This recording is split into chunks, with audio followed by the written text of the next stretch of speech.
Good morning प्यारे बच्चों, कैसे आप सब? बढ़िया, मजे में? Hope you all are safe at your home and working very properly, doing very hard work. Dates आ चुकी हैं, सबको पता है, सबको अपने टारगेट दिख रहे होंगे, तो please make sure you all focus properly on each and every lecture. ठीक है, चलिए तो आज की बात करते हैं। कल के जहां पर मैंने छोड़ा तो उसी के आगे आज कंटिन्यू करते हैं। नेक्स्ट आज हम स्टार्ट करने जा रहे हैं, तो बात करने जा रहे हैं equation of tangent and normal in different forms. Equation of tangent and normal in different forms. ठीक है, तो याद होगा सबको, मैं फोटो नहीं खींचने वाला। पहला है कार्टेशियन फॉर्म, अब तक तो याद हो जाना चाहिए, सर्कल से स्टार्ट हो गया था। तो टेंजेंट की इक्वेशन आ जाएगी x(x1) upon a square minus का y(y1) upon b square equals to 1। ठीक है, एट p x1 y1 कहाँ पे बैठा है? On hyperbola.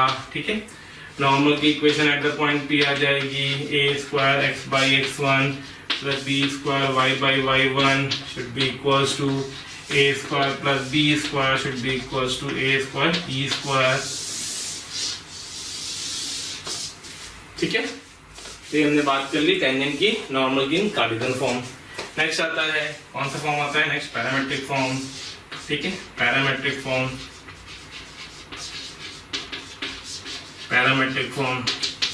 तो पैरामेट्रिक फॉर्म में अगर टेंजेंट की equation at the point p मांगता हूं तो x1 की जगह पे पुट करेंगे a sec थीटा, तो x sec theta by a minus y tan theta by b equals to 1। Okay, आगे बढ़ते हैं। नेक्स्ट नॉर्मल की बात करते हैं एट द पॉइंट p, तो a sec थीटा आ जाएगा, तो बन जाएगा a x cos theta plus b y cot theta is equals to a square plus b square is same as a square e square. ये normal की equation आ गई eight the point p। Correct है? p मतलब पता है parametric coordinate. Parametric coordinate क्या होते हैं? ऑन p के कोऑर्डिनेट क्या होते हैं? a sec थीटा, कल नोट करवाया था, रिवाइज करके बैठे होंगे यहाँ पे, a sec theta comma b tan theta. ठीक है, तीसरा आता है अपना स्लोप फॉर्म। स्लोप फॉर्म में टेंजेंट की इक्वेशन तो सबको याद होती है, y equals to mx plus minus under root of a square m square plus b square, sorry minus b square. ठीक है, where m is the slope of tangent, where m is slope of tangent। Normal की equation की बात करता हूँ किसी point p पे, तो आती है y equals to m1x minus plus a square plus b square times of m1 upon under root of a square minus b square m1 square, where m1 is slope of normal।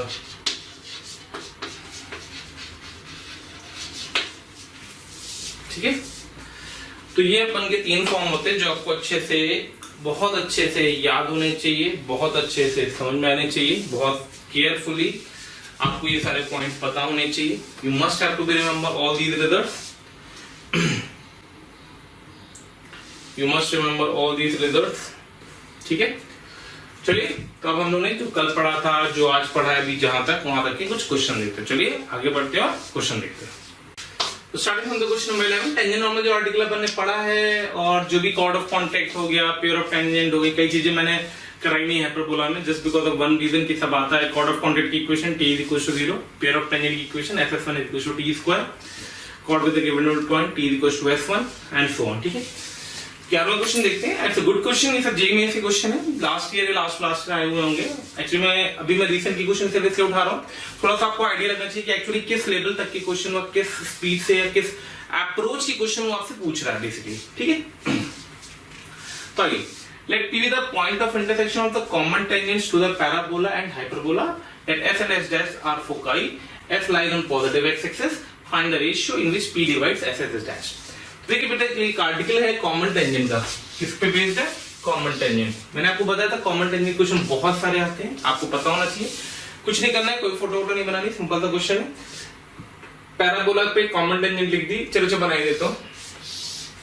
ये हमारा hyperbola था मान लिया, और ये हमारा parabola था मान लिया। ये कॉमन टेंजेंट आ गई इस जगह पे, ये कॉमन टेंजेंट आ गई इस जगह पे। कॉमन सेंस कह रहा है कि पी पॉइंट यहाँ कहीं होगा, ठीक है। अब कैसे आएगा? फोकस हो सकता है पीछे हो, इसका फोकस आगे हो, तो इन दोनों को किस रेशियो में डिवाइड करेगा वो हमें कैलकुलेट करना है। ऑप्शन दिए होंगे, हम ऑप्शन चेक कर लेंगे, ठीक है। तो बेसिक फोटो है कि हम ये पी कैसे निकालें।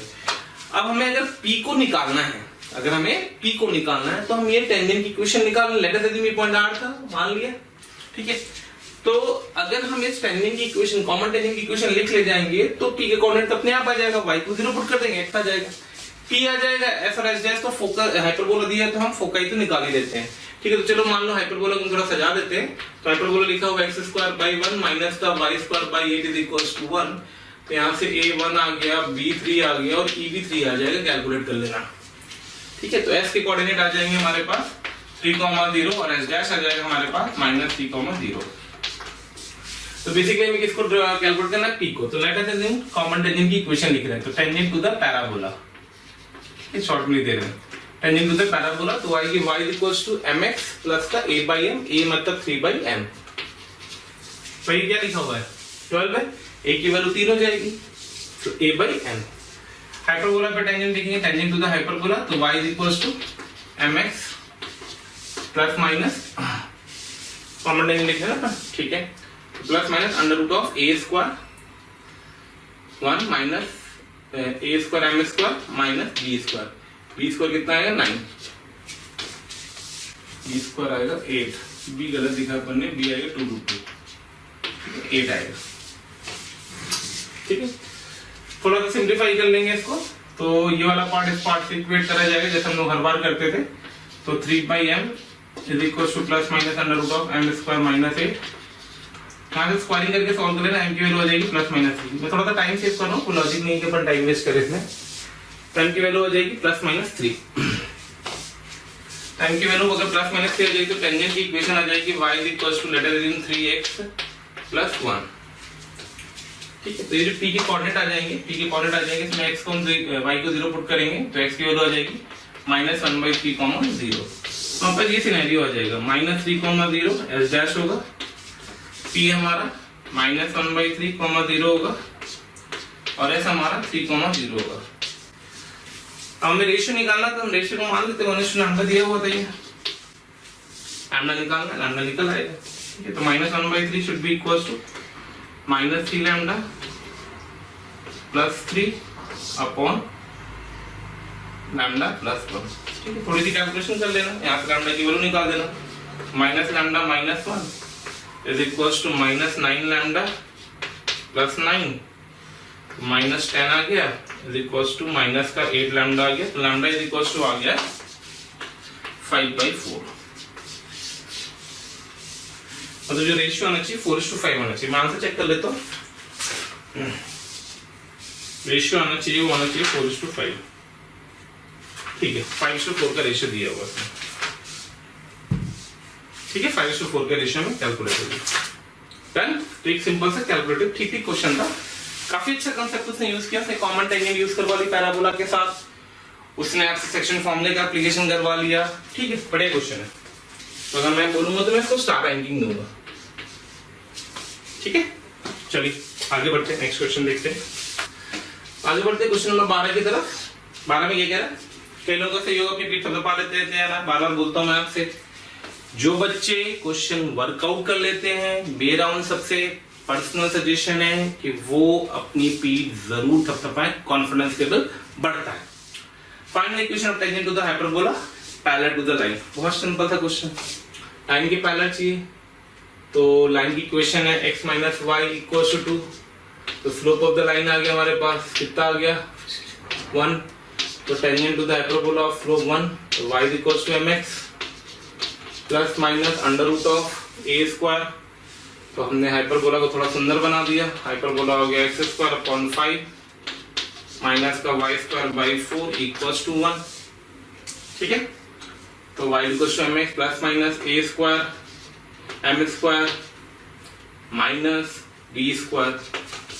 तो ये आ गया टेंजेंट टू द हाइपरबोला की इक्वेशन आ गई y equals to x plus minus 1। ये भी मेंस का था। कितना लल्लू क्वेश्चन, फॉर्मूला बेस्ड। फोकस करें, फॉर्मूला बेस्ड क्वेश्चन को हमें कैसे जल्दी से जल्दी करना है, ये इंपॉर्टेंट है आपके लिए।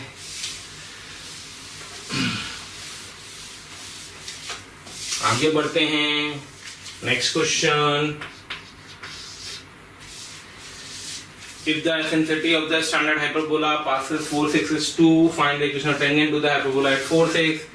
एसेंट्रिसिटी दे रखी है और हाइपरबोला 4 6 से पास कर रहा है, स्टैंडर्ड की बात कर रहा है, तो आपने हाइपरबोला मान लिया x square by a square minus y square by b square is equals to 1। E की वैल्यू 2 है, पास कर रहा है 4,6 से। भाई बिना हाइपरबोला निकाले तो हम टेंजेंट की इक्वेशन लिख ही नहीं सकते, तो हमें हाइपरबोला तो कैलकुलेट करना होगा। तो बेसिकली ये दो पार्ट का क्वेश्चन हो गया कि पहले तो क्या निकालो, पहले आप निकालो हाइपरबोला, उसके बाद हाइपरबोला निकालने के बाद आप टेंजेंट की इक्वेशन लिखो। शानदार बात, ठीक है।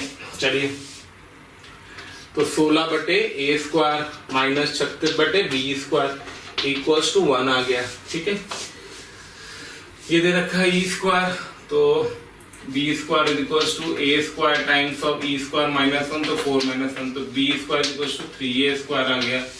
बी स्क्वायर यहाँ पुट कर दो तो 16 बाई ए स्क्वायर माइनस का 36 by 3a square equals to 1 आ गया। यहाँ से ए स्क्वायर आ जाएगा, कितना आ जाएगा 12, 16 माइनस 12 4, तो ए स्क्वायर 4 आ गया। अब अगर ए स्क्वायर 4 है तो बी स्क्वायर आ गया, बी स्क्वायर 12 आ गया, ए स्क्वायर बी स्क्वायर आ गया, तो हाइपरबोला की इक्वेशन आ गई, कितनी आ गई एक्स स्क्वायर बाई 4 माइनस का y square by 12 equals to 1। Okay, अब टेंजेंट किस पॉइंट पे 4,6, तो टेंजेंट एट 4,6 तो यूज कर लो x x1 तो 4x upon 4 minus y y1 6y upon 12 is equals to 1। तो टेंजेंट की इक्वेशन आ गई 2x minus y equals to 2। ये भी मेंस का क्वेश्चन है। See the level of the question, see the approach of the question, try to understand कि हमें किस किस पार्ट पे फोकस करना है। अगर हम ये सीख गए कि हमें किस पार्ट पे फोकस करना है तो शानदार बात है, कहीं कोई इशू आएगा ही नहीं। समझ में आ रहा है कि नहीं आ रहा है, क्लियर है?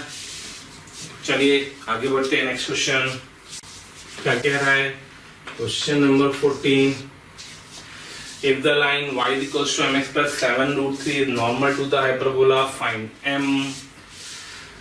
ठीक है, तो हमने क्या किया, हाइपरबोला पे नॉर्मल की इक्वेशन लिख दी और स्लोप m तो होती है y equals to mx plus minus a square minus b square times of m upon under root of a square plus b square m square. ठीक है, क्वेश्चन पढ़ लेना, कहीं मिस्टेक में मुझे लग रहा है शायद इसमें 7 रूट 3 नहीं है, 14th question. Thank you so much हमें इतना सारा प्यार देने के लिए। हजारों स्टूडेंट्स हमारा ये वीडियो लेक्चर्स जो आपको दिख रहा है इसका फ़ायदा उठा रहे हैं, और आप भी अगर इसका फ़ायदा उठाना चाहते हैं तो नीचे डिस्क्रिप्शन लिंक में क्लिक करें और अपना जो भी इनरोलमेंट है उसको सुनिश्चित करें। साथ ही जिन बच्चों को डाउट सॉल्विंग और स्टडी मटेरियल से रिलेटेड कोई भी इशू आ रहा है वो हमारे प्रीमियम कोर्स को इनरोल कर सकते हैं डिस्क्रिप्शन बॉक्स में जा करके।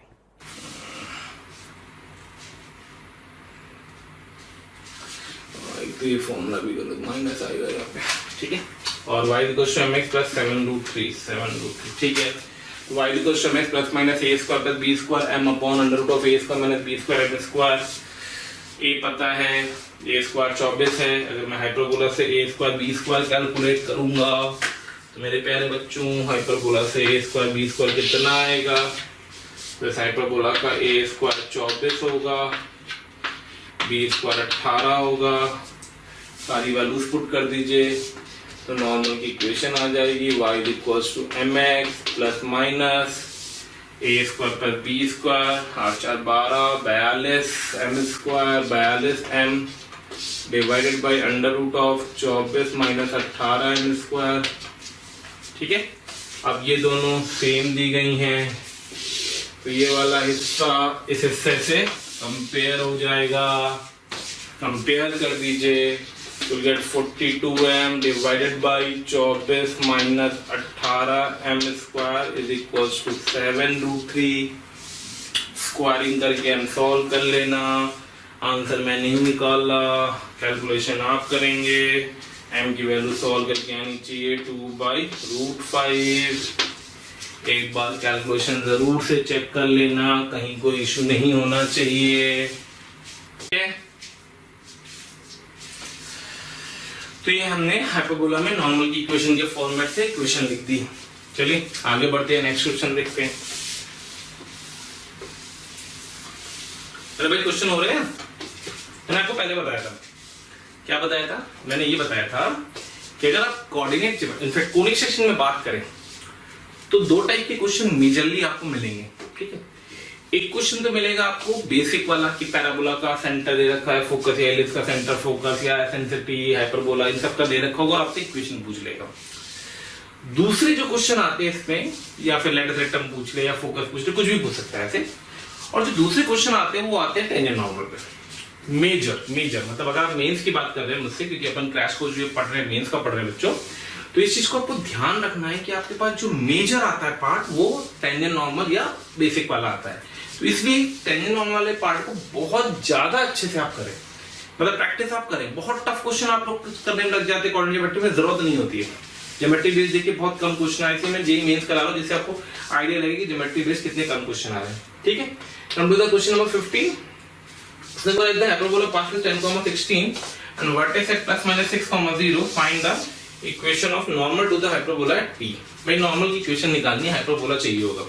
हाइपरबोला के वर्टेक्स पता है प्लस माइनस 6,0, तो प्लस माइनस 6,0 मतलब तो a की वैल्यू तो 6 आ गई और हाइपरबोला की सूरत भी आ गई। सेंटर डेफिनेटली ओरिजिन हो गया, तो 36 आ गया, माइनस का y² upon b² equals to 1 आ गया। पास कर रहा है 10,16 से पुट कर दो, b आ गया, हाइपरबोला आ गया। ठीक है, तो हाइपरबोला की इक्वेशन आ जाएगी कितना, 100/36 minus 256 sorry 256/b² equals to 1। यहाँ से b² आ जाएगा, कितना आ जाएगा 64। कुछ आता है कैलकुलेशन कर लेना, मैं कैलकुलेशन वाला पार्ट छोड़ रहा हूँ आपके लिए। b² आ जाएगा 100 करके 12 144। तो जो हाइपरबोला की इक्वेशन आ जाएगी फाइनली वो आ जाएगी x² 36 minus y² 144 is equal to 1। फिर मैंने कैलकुलेशन वाला पार्ट छोड़ दिया, ये आपका बहुत सिंपल सी कैलकुलेशन है। ठीक है, अरे क्या किया तुमने यहाँ फिर देख लो।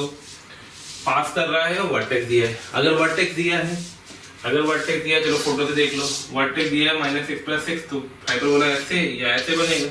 अगर ऐसे बनेगा तो सेंटर तो ओरिजिन ही रहेगा, और जो यहाँ से यहाँ तक का डिस्टेंस होता है वो a होता है, तो a की वैल्यू ये 6,0 है। अगर ये 6,0 है तो a की वैल्यू आ गई 6 के बराबर। a अगर 6 हो गया तो ये 36 हो गया, करेक्ट है। तो x² upon 36 minus y²/b² equals to 1 is the equation of hyperbola. यहाँ से फिर b निकालना था, पॉइंट सेटिस्फाई करा दिया, p निकाल दिया, हाइपरबोला आ गया। अब जब हाइपरबोला आ गया तो उसने बोला इसकी नॉर्मल निकाल दो। भैया ठीक है, तो बहुत ही डायरेक्ट क्वेश्चन है, ये भी मेंस का क्वेश्चन। सोचिए ये भी क्वेश्चन आते हैं, ये भी आपसे होना चाहिए, कहीं से कोई इशू नहीं होना चाहिए कि आपसे क्वेश्चन ना हो, करेक्ट है। तो इस हाइपरबोला के रिस्पेक्ट में अगर हम बात कर रहे हैं x² 36 minus y² 144 equals to 1, तो इस हाइपरबोला की जब हम नॉर्मल की बात करेंगे तो नॉर्मल की इक्वेशन क्या होगी 36। क्या होता है formula, a²x/x1 minus plus b²y by y1 equals to a² plus b²। ठीक है, सिंप्लीफाई कर दीजिएगा, जो आंसर आएगा वो आंसर होगा। कैलकुलेट कर लीजिएगा पूरा, तो ये सॉल्व करके आ जाएगी आपके पास नॉर्मल की equation 2x plus 5y is equals to 100। ठीक है, सिंप्लीफाई कर लीजिएगा तो 2x + 5y = 100 आ जाएगा। तो ये अपन ने कुछ क्वेश्चन देखे। चलिए भाई आगे बढ़ते हैं और नेक्स्ट आर्टिकल जो हम कवर करने जा रहे हैं वो है डायमीटर ऑफ हाइपरबोला। डायमीटर मतलब क्या था याद हो, जैसे अपन ने डेफिनेशन पढ़ी थी तो कुछ याद होगा। तो अगर ऐसे मैं हाइपरबोला एलिप्स के टाइम पे मैं आपको फोटो भी खींच के दिखाई थी। मैं थोड़ा सा हाइपरबोला में बिना फोटो काम कर रहा हूँ, उसका वन ऑफ द रीजन है कि जरूरत नहीं होती बहुत ज्यादा हमें फोटो की, ठीक है। तो ये हाइपरबोला दिया होता है x² / a² - y² / b² = 1। Done, okay. तो भाई बात ये हुई कि डायमीटर का क्या मतलब होता है। डायमीटर का मतलब होता है locus of the mid point of the parallel chords of given slope m, ठीक है। तो कोई कॉर्ड ले रखी थी, मैंने नाम लो रैंडमली बना रहा हूं, इसके मिड पॉइंट का हमें लोकस चाहिए था, ठीक है। गिवन स्लोप मतलब इसका स्लोप में m पता है, ये h, k है। तो chord with the given middle point to a curve का फार्मूला होता है t = s1, मैंने आपको बताया हुआ है, ठीक है। t का मतलब होता है टेंजेंट की एक्सप्रेशन, तो I can write down hx/a² minus का ky/b² माइनस का 1। sn का मतलब होता है h² / a² माइनस का k² / b² - 1, ठीक है। अब ये जो कॉर्ड है इसका स्लोप हमें पता है m, तो इस कॉर्ड का स्लोप m ले लेते हैं। तो यहां से इसका स्लोप निकाल दो, तो y उधर जाएगा, बाकी सब तो उधर हो जाएगा। तो इसका स्लोप आ जाएगा b² / a² * h/k। चेक करना गलत ना किया होगा मैंने, शानदार बात। Which is equal to -1, which is equal to m, ठीक है। तो यहां से अपने क्या इसको जनरलाइज कर देते, जो इक्वेशन आ गई वो आ गई डायमीटर की y = b² / a² m times of x। तो this is the equation of the diameter of hyperbola. बहुत शानदार बात। इसके बाद जो नेक्स्ट पॉइंट आता है वो आता है asymptotes of hyperbola. Asymptotes of hyperbola,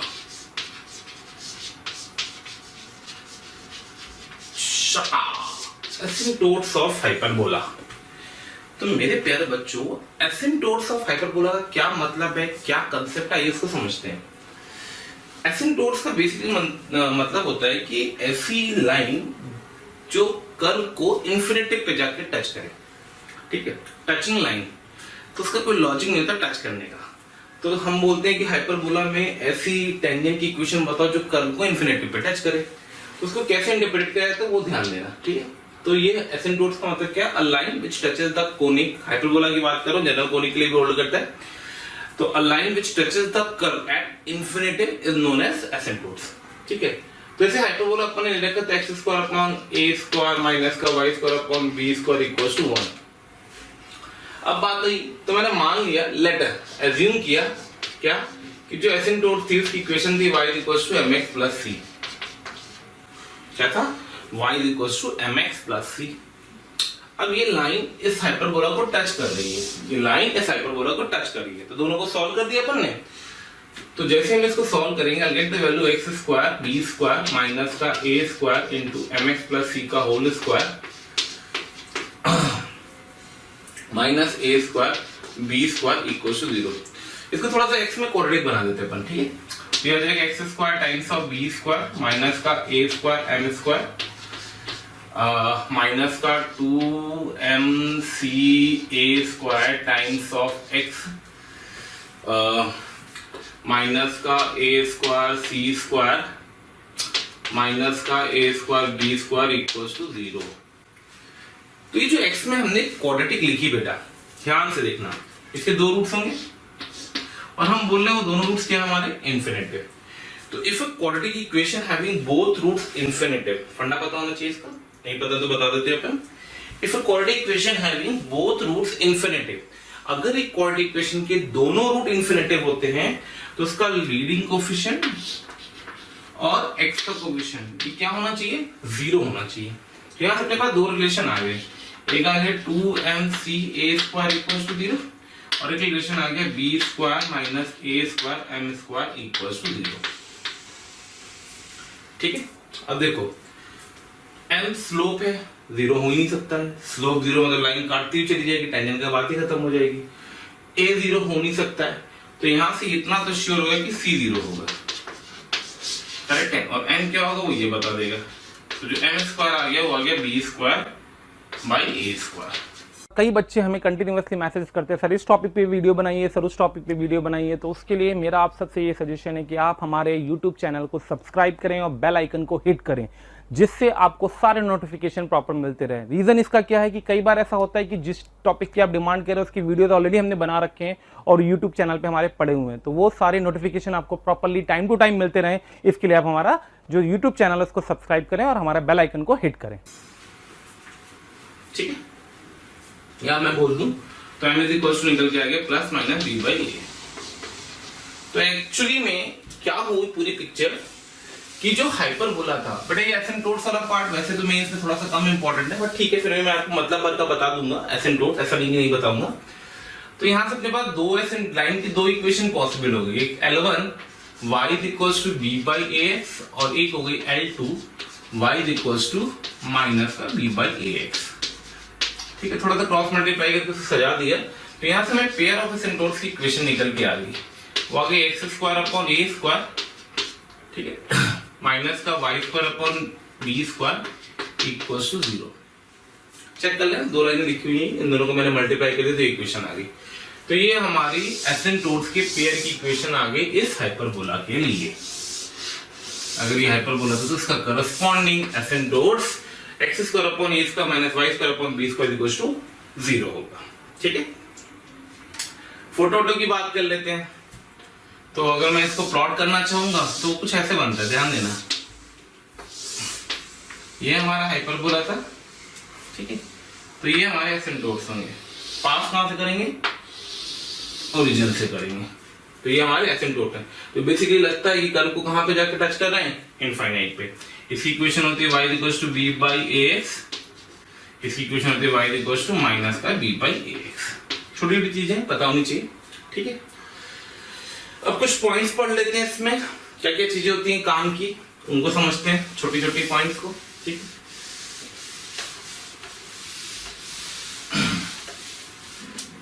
जैसे पहले पॉइंट, नोट के फर्स्ट पॉइंट की अगर हम बात करते हैं, नोट के फर्स्ट पॉइंट की अगर हम बात करते हैं, ठीक है, कि हमारे पास एक हाइपरबोला दिया हुआ था, ठीक है, तो इसकी इक्वेशन आएगी x square upon a square minus का y square upon b square equal to 1। इससे करस्पॉन्डिंग कॉन्जुगेट हाइपरबोला अगर मैं आपसे पूछूं तो आप आसानी से बता सकते हैं मुझे, x square upon a square minus y square upon b square equal to -1। इसके करस्पॉन्डिंग अगर मैं पेयर ऑफ एसिम्प्टोट्स की इक्वेशन लिखाऊं तो आप लिख दोगे x square upon a square minus का y square upon b square equal to 0।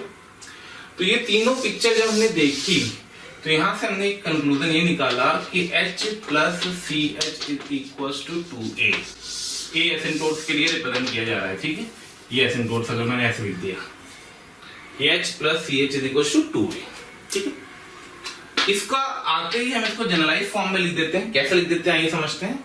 अगर हमारे पास एक सेकेंड डिग्री कर्व था ax square plus 2hxy plus dy square plus 2gx plus 2fy plus c1 equal to 0, ठीक है, ये hyperbola था।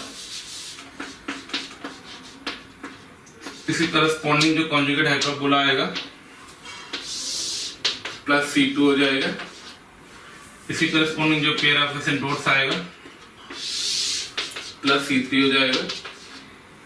अब इसके साथ हमें क्या क्या कंडीशन चेक करनी है? भाई कुछ तो दिया होगा, इन तीनों में कोई एक इक्वेशन दी होगी। इनफैक्ट बेसिकली हमें हाइपरबोला या कॉन्जुगेट हाइपरबोला में कुछ एक देता है वो आपको। तो अगर वो हाइपरबोला देगा तो हमें कॉन्जुगेट हाइपरबोला चेक करना, तो हम बोल देंगे डेल्टा नॉट इक्वल टू 0। बाकी जो कंडीशन हाइपरबोला लगती है h square greater than ab वो होल्ड करनी चाहिए।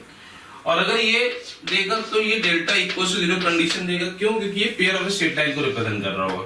ये हाइपरबोला को रिप्रेजेंट करेगा, ये पेयर ऑफ स्ट्रेट लाइन को रिप्रेजेंट करेगा। अब मान लो कि अगर हमने c1 निकाल दिया, c3 निकाल दिया, तो हम c2 डायरेक्ट निकाल देंगे ऊपर वाले फॉर्मूले से। कैसे? क्योंकि ऊपर वाले फॉर्मूले का रिजल्ट हम यहाँ भी यूज कर सकते हैं, c1 plus c2 is equal to 2 times of c3। तो इसका यूज करके हम क्या कर सकते हैं? इसका यूज करके हम directly equation of hyperbola, conjugate hyperbola, asymptotes में जो भी रिलेशन जैसे भी दिया है वो इंटरप्रेट कर सकते हैं। मैं क्वेश्चन में आपको दिखा देता हूँ, ठीक है।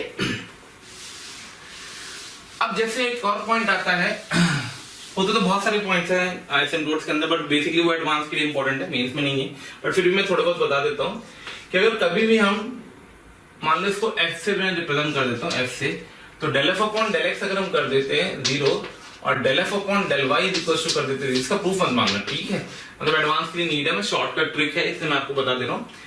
del f upon del x अगर 0 कर दो, del f मतलब partial derivative of the second degree curve with respect to x, partial derivative of the second degree curve with respect to y, और अगर ये 0 हो जाता है, अगर ये 0 हो जाता है तो दिस इंप्लाइज, इन दोनों को सॉरी 0 कर दें तो यहां से इन x और y में दो इक्वेशन मिलेंगी, वो आपको हमेशा सेंटर ऑफ कोनिक दे देंगी, centre of conic, centre of conic. अगर ये कोनिक को रिप्रेजेंट कर रहा है, अगर ये पेयर ऑफ स्ट्रेट लाइन को रिप्रेजेंट कर रहा है तो लाइन के पॉइंट ऑफ इंटरसेक्शन को रिप्रेजेंट कर देगा ये, ठीक है, काम का पॉइंट है, इंपॉर्टेंट पॉइंट है, ध्यान से देख लें। चलिए ये क्वेश्चन देखते हैं, कुछ इसमें छोटी छोटी चीजें हैं, है तो बहुत सारी चीजें, बट अब कितने कवर कर पाएंगे अपन, आप भी जानते हैं हम भी जानते हैं, टाइम की शॉर्टेज है, और जितना होगा उतना मेरी पूरी कोशिश रहेगी कि मैं आपको सब कुछ करा दूं,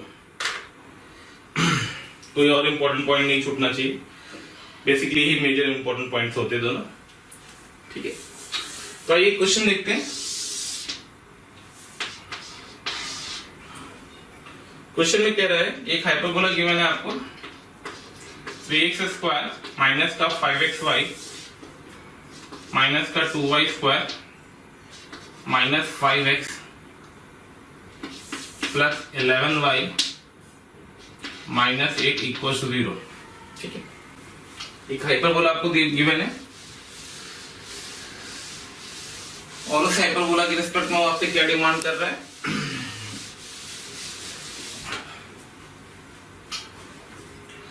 तो उस हाइपरबोला के रिस्पेक्ट में आपसे कह रहा है find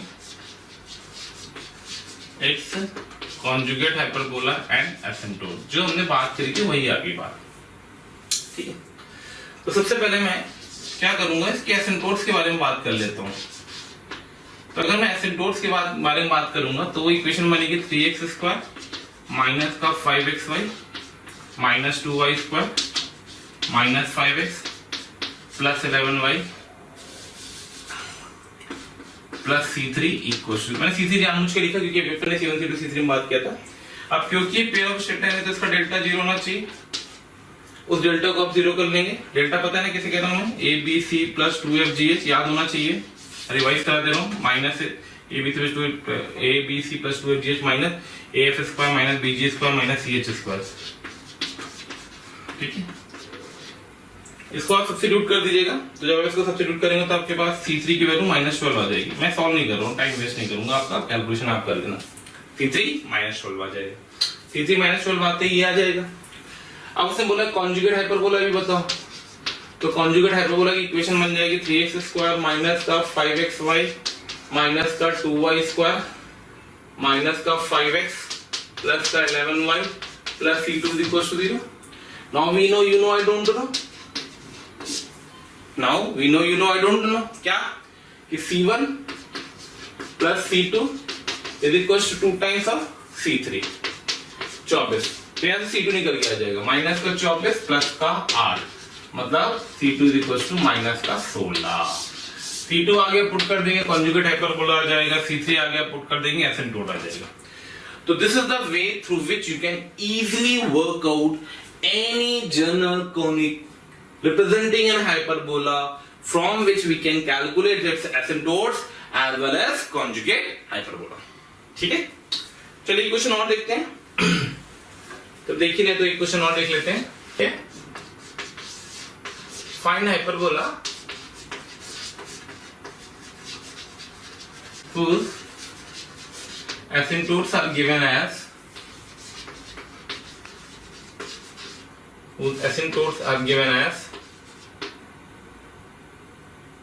x plus 2y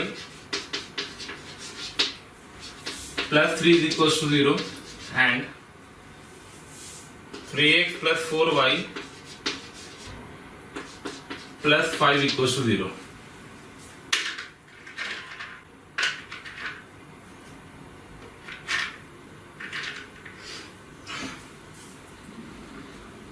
Passes 1, -1. Also find conjugate hyperbola. ठीक है। तो देखिए क्या करा जाता है, एसिम्प्टोट्स की इंडिविजुअल इक्वेशन दिए, दोनों को मल्टीप्लाई कर दो तो पेयर ऑफ एसिम्प्टोट्स की इक्वेशन आ जाएगी। पेयर ऑफ एसिम्प्टोट्स की इक्वेशन बन जाएगी x + 2y + 3 multiply by 3x + 4y + 5 = 0। ठीक है, थोड़ा सा इसको सजा देता हूं अगर मैं, तो आपको दिख रहा होगा x + 3x 3x², 2y + 4y + 8y², ठीक है, 5x 9 5 प्लस का 14x 12 10 प्लस का 22y 5 15 = 0 और 4 4 3 x × 4y 4xy plus 3 6 6 4 10xy। तो ये आपकी पेयर ऑफ एसिम्प्टोट की इक्वेशन आ गई मल्टीप्लाई करने के बाद। हमें हाइपरबोला चाहिए, हाइपरबोला की इक्वेशन सेम प्लस c1। अभी बात करी मैंने इसकी, c1 कैसे आएगा, और c1 पास कहां से कर रहा है 1, -1 पुट कर देंगे, c1 की वैल्यू आ जाएगी। कैलकुलेशन कर लीजिएगा, कैलकुलेशन वाला पार्ट मैं छोड़ रहा हूं। c1 आपका आएगा सॉल्व करके 7।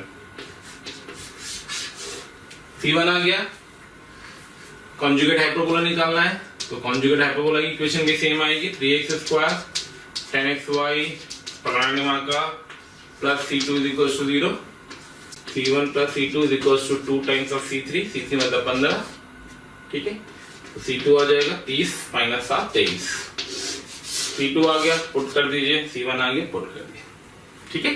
तो ये एसिम्प्टोट्स में क्या होता है वो मैंने आपको समझा दी, थोड़े से इलस्ट्रेशन करा दी। चलिए आगे बढ़ते हैं, next article what we are covering is rectangular hyperbola. भाई देखो, एक मिथ होता है बच्चों के दिमाग में कि sir rectangular hyperbola JEE mains में नहीं आता है। बिल्कुल आता है, बिल्कुल आता है। मैं क्वेश्चन कराऊंगा जेईई मेंस का, उसमें आपको दिखाऊंगा, ठीक है। सबसे पहले हम बात कर लेते हैं क्या होता है। तो rectangular hyperbola basically if a = b हो जाए, मतलब अगर c एंड t बराबर हो जाए, ट्रांसफर एक्सेस और कॉन्जुगेट एक्सेस बराबर हो जाती हैं, तो जो हाइपरबोला की सूरत आती है वो बेसिकली ऐसी आ जाती है, कुछ x² - y² = a²। तो इसको हम लोग बोलते हैं रेक्टेंगुलर हाइपरबोला, ठीक है। इस हाइपरबोला RH लिख देते हैं इसको, सॉरी, रेक्टेंगुलर हाइपरबोला ज्यादा बेटर रहेगा, ठीक है। इसकी जो एसेंट्रिसिटी होती है वो √2 हो जाएगी, दिख रहा है 1 + b/a, दोनों बराबर है, √2 हो गया, ठीक है। Eccentricity of the rectangular hyperbola is √2। अगर मैं इसके एसिम्प्टोट्स की बात करूं तो इसके एसिम्प्टोट्स आएंगे, इसको 0 कर देंगे, तो एक आएगा y = x और एक आएगा y = -x, ठीक है। अगर मैं इसकी फोटो खींचूं तो ये बन गया तुम्हारा रेक्टेंगुलर हाइपरबोला, ये बन गया इसके asymptotes y = -x and y = x। ये हुए इसकी कॉन्जुगेट एक्सेस, ट्रांसफर एक्सेस, ये हुई इसकी conjugate axes x and y, ठीक है। तो बेसिक है, तो एक है जो कि पता होना चाहिए, क्वेश्चन भी आते रहते हैं, ठीक है। इसका एक स्पेशल केस होता है, स्पेशल केस क्या होता है, ये आता है, ये तो सीधे हाइपरबोला है, इसमें तो कुछ भी नहीं है, कोई नई चीज नहीं बताई मैंने, इट्स अ प्योर हाइपरबोला, इसमें मैंने कुछ भी नया नहीं बताया आपको। लेकिन ये जो है ये एक स्पेशल केस है, ठीक है। क्या होता है इसमें, if asymptotes of RH are x and y axis, मतलब इस हाइपरबोला को पकड़ के खूब घुमा दिया गया, मतलब ये इसके एसिम्प्टोट्स का काम कर रही है, ये एसिम्प्टोट्स हैं। कौन सी लाइन, x y = 0 और x = 0। तो जो हाइपरबोला की सूरत आती है बेटा वो कुछ ऐसी आती है। आप सोचो इसको पकड़ के 45 डिग्री घुमा दो, तो जैसे आप 45 डिग्री घुमाओगे इसको कुछ ऐसा दिखेगा, ठीक है। तो इस वाले केस की मैं बात करनी, क्या होगा क्या नहीं होगा। तो जो इसकी एक्सेस होंगी वो ये हो जाएंगी, ये कहलाएगी इसकी TA और ये कहलाएगी इसकी CA, और ये इसके एसिम्प्टोट्स हो गया, y = 0 and x is equals to 0 are the asymptotes of the hyperbola। तो हमें इस पीले वाले हाइपरबोला की, ये स्पेशल केस है, ध्यान रखना, पीले वाले हाइपरबोला की इक्वेशन के बारे में बातचीत करनी है। चलिए शुरुआत करते हैं, ठीक है। तो देखिए कैसे वर्कआउट हो रहा है, आइए उसको समझते हैं। पीले वाले हाइपरबोला की वर्कआउट करने के लिए कैलकुलेशन कुछ करते हैं, ध्यान से देखिए कैसे करते हैं। मैंने क्या किया, यहाँ पे पॉइंट ले लिया P, नाम ले लिया h, k, ठीक है। यहां से एक परपेंडिकुलर इस पर ड्रॉप किया और एक परपेंडिकुलर इस पर ड्रॉप किया।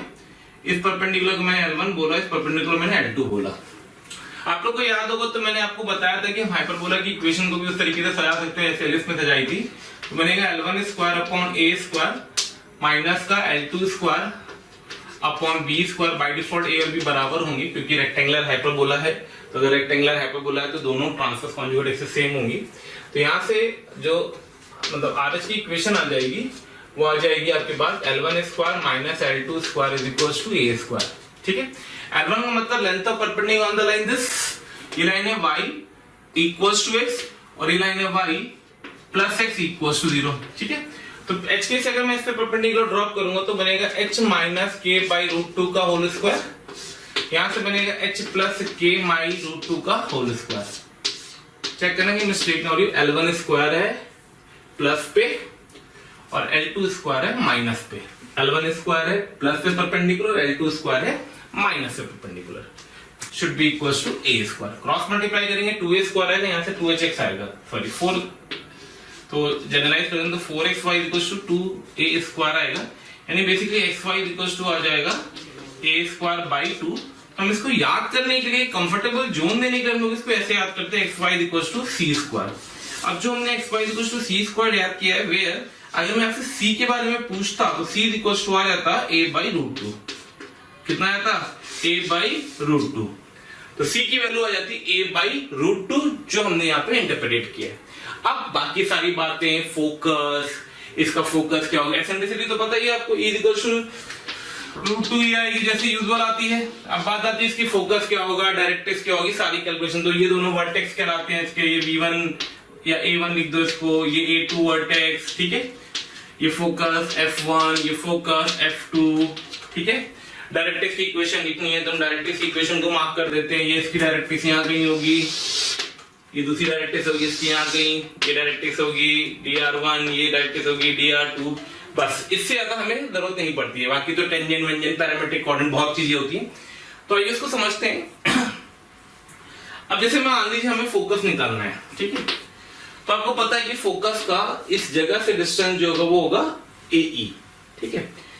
तो O से F1 तक का डिस्टेंस, O से F1 का डिस्टेंस हो जाएगा AE, ठीक है।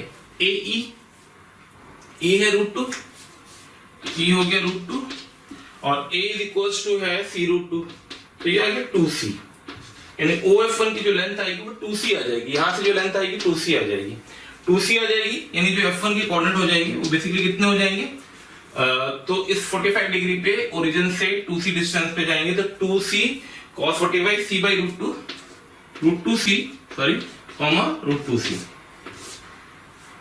अगर आपको हमारे वीडियो पसंद आ रहे हैं तो आप उसको जरूर से जरूर लाइक एंड शेयर करें। उसके पीछे बेसिक लॉजिक ये है कि बहुत सारे ऐसे बच्चे हैं जिनके जो ये चीज़ें नहीं अभी अडॉप्ट कर पा रहे हैं इजीली, उन तक ये सारी चीज़ें पहुंच जाएं। इसके लिए हम आपसे बोल रहे हैं इसको लाइक एंड शेयर करें।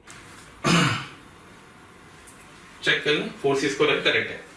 ऐसे F2 में आएंगे तो माइनस लग जाएगा। सिमिलरली F2 निकालना होगा तो हम F2 निकालें। पैरामेट्रिक लिखा मैंने 0 से 2C डिस्टेंस पे, तो ये बन जाएगा 2C cos 45 2C sin 45।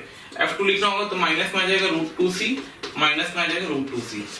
ऐसे वर्टेक्स लिखना है, वर्टेक्स लिख देंगे। ऐसे डायरेक्ट्रिक्स लिखनी है, डायरेक्ट्रिक्स लिख देंगे। इस पे एक पॉइंट इंपॉर्टेंट होता है पैरामेट्रिक कोऑर्डिनेट, वो बहुत इंपॉर्टेंट है, इसका ध्यान रखना आप लोग। पैरामेट्रिक कोऑर्डिनेट, तो अगर मैं पैरामेट्रिक कोऑर्डिनेट की डिमांड करूंगा इसकी पैरामेट्रिक कोऑर्डिनेट, तो जो पैरामेट्रिक कोऑर्डिनेट आते हैं वो आ जाते हैं इसके C/T, CT, C/T, CT multiply कर दोगे तो यही फॉर्मेट आ जाएगा। तो C/T, CT या CT, C/T anything you can write it down, वो कैलकुलेशन पर डिपेंडेंसी होती है, ठीक है। तो ये हम लोगों ने थोड़ा सा रेक्टेंगुलर हाइपरबोला का स्पेशल केस भी पढ़ लिया, रेक्टेंगुलर हाइपरबोला का नॉर्मल केस भी पढ़ लिया, कैलकुलेशन करने का तरीका सीख लिया। आइए अब कुछ क्वेश्चन देखते हैं। चलिए, जैसा कि अपन ने रेक्टेंगुलर हाइपरबोला पढ़ा है तो तो ये जो मैंने 18 क्वेश्चन लिखा हुआ बेटा, ये जेई मेंस का ही क्वेश्चन है, लास्ट इस साल आया हुआ है जनवरी में, एग्जैक्ट तो मुझे याद नहीं है। तो उसने बोला find the equation of the common tangent to the parabola y² = 4x and rectangular hyperbola xy = 2। ठीक है, तो पैराबोला और रेक्टेंगुलर हाइपरबोला में कॉमन टेंजेंट की इक्वेशन निकालनी। जैसे कि मैंने इसकी जरूरत नहीं होती, मैंने आपको बताया था कॉमन टेंजेंट निकालने के दो तरीके होते हैं। एक तरीका होता है कि आप दोनों कर्व की इक्वेशन ऑफ टेंजेंट लिख लें, एम स्लोप की कंपेयर कर दें, या फिर दूसरा तरीका होता है कि आप एक के लिख करके दूसरे के साथ सॉल्व कर दें। तो इसमें हम सेकंड अप्रोच अप्लाई करने जा रहे हैं। तो क्वेश्चन नंबर 8 के सॉल्यूशन को ध्यान से देखना। तो अगर मैं आपसे पूछता हूँ पैराबोला जो दे रखा है आपके पास y² = 4x, इसकी कॉमन टेंजेंट की इक्वेशन बोलो, तो आप आराम से बता दो मुझे y = टेंजेंट की equation two the parabola is. Sir बिल्कुल फटाफट लीजिए सर, y = mx + 1/m। अब इसको इस कर्व के साथ सॉल्व कर दो, तो इन दोनों को सॉल्व कर लो।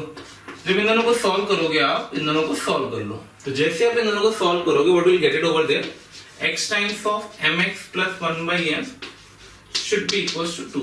खचा खच, तो x² m प्लस का x/m माइनस का 2 इक्वल्स टू 0। अब क्योंकि टेंजेंट थी तो डिस्क्रिमिनेंट तो 0 होगा, तो आप d को 0 कर दो। जैसे आप d को 0 करोगे, what will get it, b² - 4ac।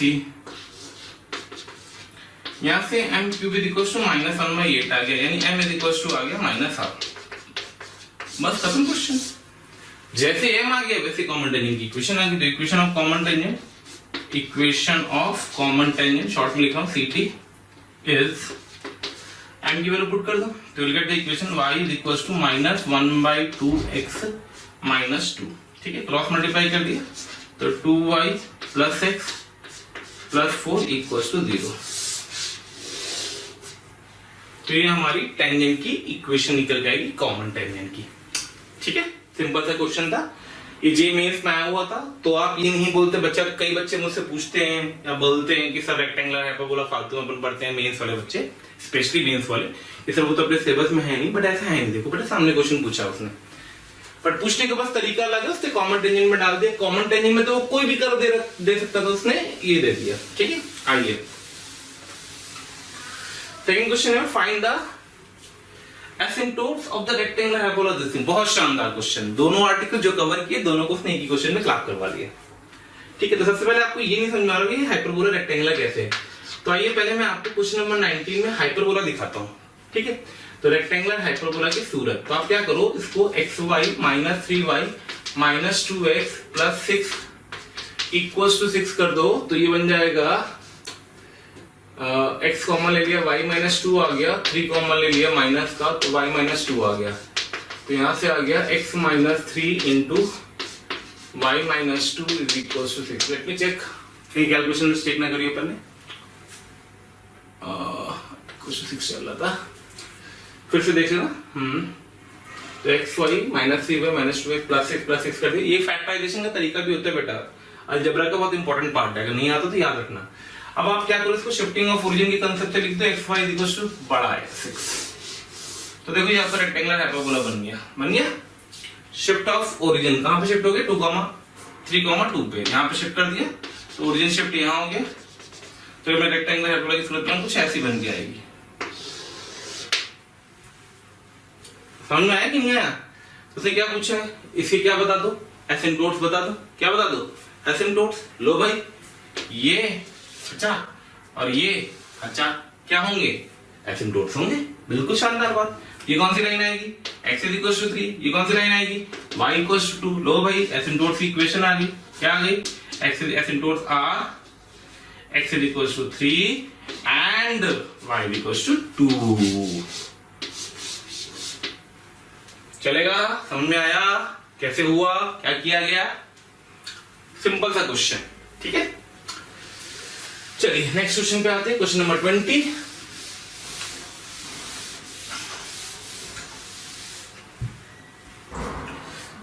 Question number 20 का रे emanating from the 5,0 is incident to the hyperbola at P in first quadrant with abscissa A. Find equation of the reflected ray. Okay, ठीक है। ये article मैंने क्यों बताया, इसको थोड़ा सा शॉर्ट में मैं बता देता हूँ। पैराबोला में रिफ्लेक्शन प्रॉपर्टी क्या कहती है, पैराबोला की रिफ्लेक्शन प्रॉपर्टी कहती है कि फिर light ray incident from focus से अगर कोई लाइट रे चलती है तो after reflection symmetric axis of symmetry के पैरेलल हो जाती है, ठीक है। इलिप्स में रिफ्लेक्शन प्रॉपर्टी क्या कहती है? इलिप्स की रिफ्लेक्शन प्रॉपर्टी कहती है कि अगर कोई लाइट रे किसी फोकस से इंसिडेंट होगी तो आफ्टर रिफ्लेक्शन वो दूसरे फोकस से जाती हुई दिखेगी। इसका बेसिक फंडा क्या होता है कि इस पॉइंट पे जो नॉर्मल ड्रॉ करी गई है और टेंजेंट ड्रॉ करी गई है, ये इंटरनल और external bisector of this triangle को रिप्रेजेंट करती है, ठीक है। इसीलिए मैंने क्वेश्चन करा भी दे रहा हूं कि रिफ्लेक्शन प्रॉपर्टी का फंडा बता देंगे, मेंस में शायद आ जाए। तो पैराबोला की रिफ्लेक्शन प्रॉपर्टी मैंने बता दी आपको, एलिप्स की रिफ्लेक्शन प्रॉपर्टी बता दी, हाइपरबोला पे मैं क्वेश्चन करा देता हूं, ठीक है। आइए, उसने क्या कहा वो समझिएगा। उसने बोला एक हाइपरबोला दिया गया, हाइपरबोला की इक्वेशन है x square by 16 pi square by 9, ठीक है।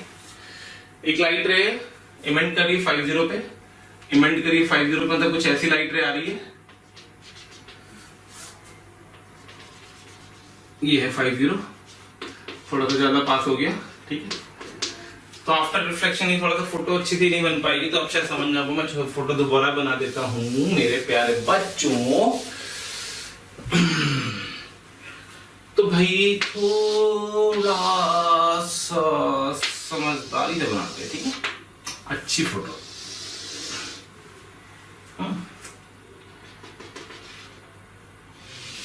ये और ये ऐसे होती पिक्चर, ठीक है। कि अगर कोई लाइट रे इंसिडेंट कर रही है हाइपरबोलिक सरफेस पे, तो आफ्टर रिफ्लेक्शन वो फोकस से अगर पास करिए पहले फोकस से, तो आफ्टर रिफ्लेक्शन वो दूसरे फोकस से जरूर पास करेगी। ये इसकी प्रॉपर्टी होती है। ये पॉइंट पी है जिसका एक्स कोऑर्डिनेट ए था, 5,0 है, ये -5,0 हो गया। अगर मैं आपको पी का कोऑर्डिनेट दे दूं निकाल के, तो क्या आप मुझे PF2 की इक्वेशन दे देंगे? और जो रिफ्लेक्टेड रे है वो कौन सी रे है? PF2, रिफ्लेक्टेड रे कौन सी रे है? इस PF2, ठीक है। तो बात आती है कैसे निकाला जाए भाई इसको। कुछ ना करो, x की जगह पे 8 रख करके y निकाल दो सीधे। तो p का y कोऑर्डिनेट निकालने के लिए, p का y कोऑर्डिनेट निकालने के लिए आप क्या करो, x की जगह पे 8 रख दो, 8 का स्क्वायर बाई 16 माइनस का y square by 16 equals to 1, sorry by 9 equals to 1। तो y square by 9 is equals to 64, 3। तो y square y is equals to 27, 3√3, ठीक है। तो इसके कोऑर्डिनेट आ गए 3√3। तो भाई 2 पॉइंट बता, 2 पॉइंट से पास करना, इक्वेशन लिख दो। What do you write it over there? y minus 0, y minus y1 is equals to y2 minus y1 upon x2 minus x1 into x minus x1.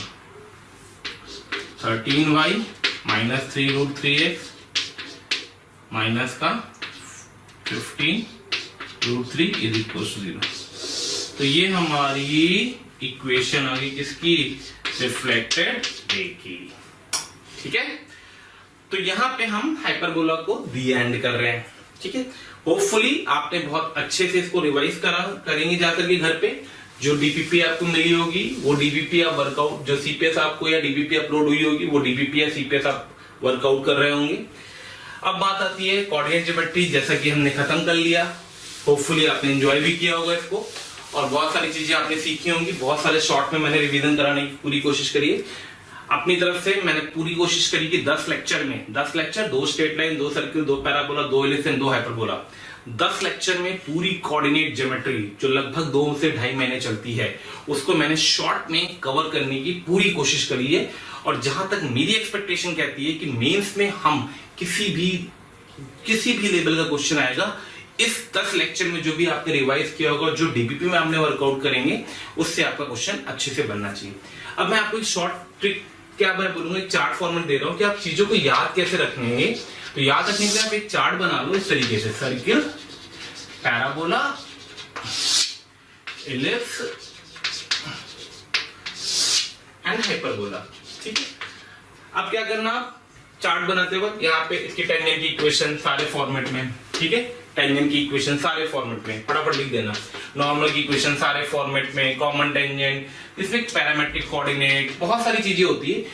आप के पास जो FRM आएगी, वो फॉर्मूला बुकलेट आएगी, उसमें तो हम लोगों ने अलग अलग सारी चीजें दे रखी हैं, बट इस तरीके के एक चार्ट आप बना लो, आपके रिवीजन के टाइम पे बहुत काम आता है ये। ठीक है, तो कोऑर्डिनेट ज्योमेट्री बहुत ही, ये तो नहीं बोलूंगा मैं कि बहुत इजी है, बट रिलेटिवली इजी है और एक आसान डोर है मींस आईटी के अंदर इंटर करने के लिए। आप इस डोर को बहुत आसानी से तोड़ सकते हैं। तो मेरी आप सबको आप सबके लिए ये सजेशन है कि please you people have to be work very hard and try to focus. This is an golden opportunity for you all to work out and get a good rank in the mains. ठीक है, तो इस course के साथ मैं आपसे विदा लेता हूं, फिर मुलाकात होगी। घर पे रहिए, स्वस्थ रहिए, धन्यवाद, thank you so much. Dear students, आपका जितना प्यार और स्नेह हमें मिल रहा है उससे हमारी मोशन की टीम पूरी तरीके से बहुत ज़्यादा मोटिवेटेड है और आपके लिए दिन रात मेहनत करके बहुत अच्छा कंटेंट बनाने की पूरी तरीके से लगी हुई है। अगर आपको लगता है कि जो यहाँ पे हम वीडियो दे रहे हैं इसके आपको डिटेल्स वीडियोस चाहिए, मटेरियल चाहिए, तो उसके लिए आप हमें कॉल कर सकते हैं 1800 2121 799। Thank you so much.